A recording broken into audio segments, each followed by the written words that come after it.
Shri Parashakti Vidyala CBSE Class 9th Standard Subject English. Hello students, hope all of you are doing well. Today we are going to learn the first lesson in supplementary reader, The Lost Child, written by Mulkraj Anand. Before we begin with the lesson, let me give you an introduction. Mulkraj Anand was an Indian writer in English who gained an international readership. In this story, The Lost Child, a child's love for his parents is highlighted. A child goes to a fair with his parents. He is happy and excited and wants the sweets and toys displayed there. But his parents don't buy them for him. Why then does he refuse when someone else offers them to him? As the title suggests, it is about a lost child. You want to know where the child is lost? How is he lost? Why is he lost? Does he find out his parents? It is the story of the lesson. Now we will read the story and find out the answers to the above questions. First of all, I will read the paragraphs one by one and explain each paragraph. Along with the explanation, I will give you meanings for difficult words. Now I will read the first paragraph. Listen to it. It was the festival of spring. From the wintry shades of narrow lanes and alleys emerged a gaily clad humanity. Some walked, some rode on horses, others sat, being carried in bamboo and bullock carts. One little boy ran between his father's legs, brimming over with life and laughter. Here, lanes means streets, alleys means narrow ways. Emerge means come suddenly. Gaily, happily. Brimming means filled. Now I'll explain the paragraph. It is the festival of the spring. Everyone is going happily to the festival. How are they going? Some people go by walking, some by riding on horses, some are being carried in bamboo or bullock carts.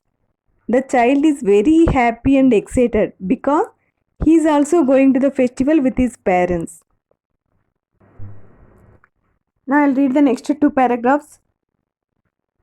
Come, child, come, called his parents, as he lagged behind, fascinated by the toys in the shop that lined the way. He hurried towards his parents, his feet obedient to their call, his eyes still lingering on the receding toys. As he came to where they had stopped to wait for him, he could not suppress the desire of his heart, even though he well knew the old cold stare of refusal in their eyes. I want that toy, he pleaded. His father looked at him red-eyed in his familiar tyrant's way. His mother, melted by the free spirit of the day, was tender and giving him her finger to hold, said, Look, child, what is before you? Here, lag behind means stay behind. Fascinated means attracted. Linger, hanging around. Tyrant, cruel. Now I'll explain the paragraph. On the way to the fair, there are many toy shops. And these shops display toys to attract the attention of small children. Naturally, this child also attracted by the toys and moves slowly. His parents call him to join with them. He obeys them and hurries towards his parents. But his eyes are still on the toys. They walk for a while and stop at a place. When the child asks his parents to buy toys, his father looks at him angrily. His mother asks him to hold her finger and asks him to look at what is before him. Now I'll read the next paragraph. It was a flowering mustard field, pale like melting gold as it swept across miles and miles of even land. A group of dragonflies were bustling about on their gaudy purple wings, intercepting the flight of a lone black bee or butterfly in search of sweetness from the flowers. The child followed them in the air with his gaze, till one of them would tilt its wings and rest, and he would try to catch it. But it would go fluttering, plopping up into the air. When he had almost caught it in his hands, Then his mother gave a cautionary call. Come, child, come. Come on to the footpath. He ran towards his parents gaily and walked abreast of them for a while, being, however, soon left behind, attracted by the little insects and worms along the footpath that were teeming out from their hiding places to enjoy the sunshine. Come, child, come, his parents called from the shade of a grove where they had seated themselves on the edge of a well. He ran towards them. Here, cautionary means warning. Teeming means present in large number. Grove, a garden. Now I'll explain the paragraph. Before him, it is a mustard field which is full of yellow flowers. It is very beautiful as it is like melting gold spreading for miles. There are a group of dragonflies bustling with bright colored wings and a lonely black bee or butterfly making their way in search of honey from the flowers. The child forgets about the toys. Now his attention is on these flies. He tries to catch one of the flies which is in rest, but he fails in his attempt to catch that fly. His mother warns him and calls him to come to the footpath which leads to the fair. At once he runs gladly towards his parents. But after some time he is again attracted by the little insects and worms which comes out from their hiding places to enjoy the sunshine. His parents are tired of walking a long distance, so they sit on the edge of a well in a garden. They call him to join with them. He runs towards them. Now I'll read the next two paragraphs. A shower of young flowers fell upon the child as he entered the grove, and forgetting his parents, he began to gather the raining petals in his hands. But lo, he heard the cooing of doves and ran towards his parents, shouting, "The dove, the dove!" The raining petals dropped from his forgotten hands. Come, child, come, they called to the child, who had now gone running in wild capers round the banyan tree, and gathering him up, they took the narrow winding path which led to the fair through the mustard fields. Here, caper means a short jump or dancing movement. Winding means curved. Now I'll explain the paragraph. When he enters the garden, young flowers shower on him. He collects these petals in his hands. At once he hears the cooing of the dove and the petals drop from his hands. Then he dances around a banyan tree. His parents call him to join them. Then they take the narrow curved footpath which leads to the fair through the mustard field.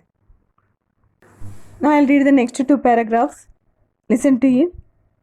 As they near the village, the child could see many other footpaths full of throngs converging to the well full of the fair, and felt at once repelled and fascinated by the confusion of the world he was entering.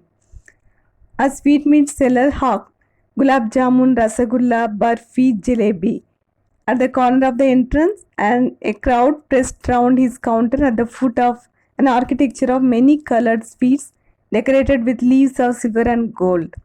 The child stared open-eyed and his mouth watered for the barfi that was his favorite sweet. "I want that barfi," he slowly murmured, but he half knew as he begged that his plea would not be heeded because his parents would say he was greedy. So without waiting for an answer, he moved on. Now I'll explain the paragraph. Here, throngs means crowd, converge means meet, repel means driven away. When they reach the village where the festival is celebrated, there are so many footpaths which lead to the village. People come from different places and through different footpaths to reach the place of celebration. There is a lot of confusion as people gather in crowds. The child wonders to see the confusion of the world he enters. It is a novel experience for him. At a counter, a meat seller is selling different colored sweets like gulab jamun, rasagulla, barfi, jalebi, which are decorated with leaves of silver and gold, and they are arranged in such a way that Everyone is attracted by them. The child's mouth waters for Burfi, as it is his favorite sweet. But he is not bold enough to ask his parents. So whispers himself, I want that Burfi. If he asks for Burfi, his parents will say that he is greedy. So he moves on with his parents. Now I'll read the next two paragraphs. Listen carefully. A flower seller hawked a garland of gulmohar, a garland of gulmohar. The child seemed irresistibly drawn. He went towards the basket where the flowers lay heaped and half murmured, I want that garland. But he well knew his parents would refuse him to buy him those flowers because they would say that they were cheap. So without waiting for an answer, he moved on. A man stood holding a pole with yellow, red, green, and purple balloons flying from it. The child was simply carried away by the rainbow glory of their silken colors, and he was filled with an overwhelming desire to possess them all. But he well knew his parents would never buy him the balloons because they would say he was too old to play with such toys. So he walked on further. Here, irresistibly means greatly attracted. Pole means stick. The next thing attracts to him in the fair is garland of gulmohar. He hears a flower seller selling garlands of gulmohar. He is greatly attracted by the flowers and the garland. He murmurs again, I want that garland. He knows that his parents won't buy him garland and they'll say that it is cheap. He doesn't expect for an answer from his parents. He moves on. After some time, he sees a man selling yellow, red, green, purple colored balloons. The child is attracted by the rainbow glory of silken colors. He wants to buy all the balloons, but his parents will say that he is too old to play with balloons. So he moves on further. I'll read the next two paragraphs. A snake charmer stood playing a flute to a snake which coiled itself in a basket, its head raised in a graceful bend like the neck of a swan, while the music stole into its invisible ears like the gentle rippling of an invisible waterfall. The child went towards the snake charmer, but knowing his parents had forbidden him to hear such coarse music as the snake charmer played, he proceeded farther. There was a roundabout in full swing.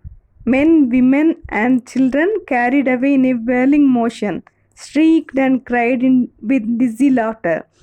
The child watched them intently and then he made a bold request. I want to go on the roundabout. Please, father, mother.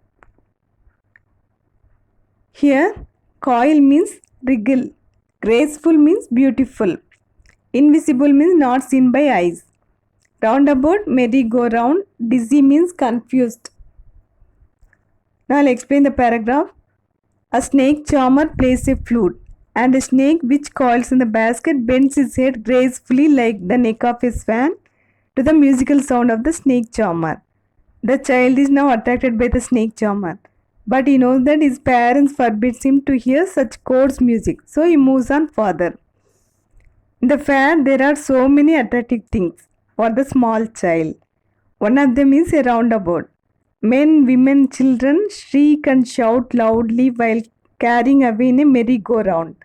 The child now wants to ride on it. He asks his parents for permission to enjoy it. Whether he gets consent from his parents or not, you will get to know about this in the next class. Thank you very much.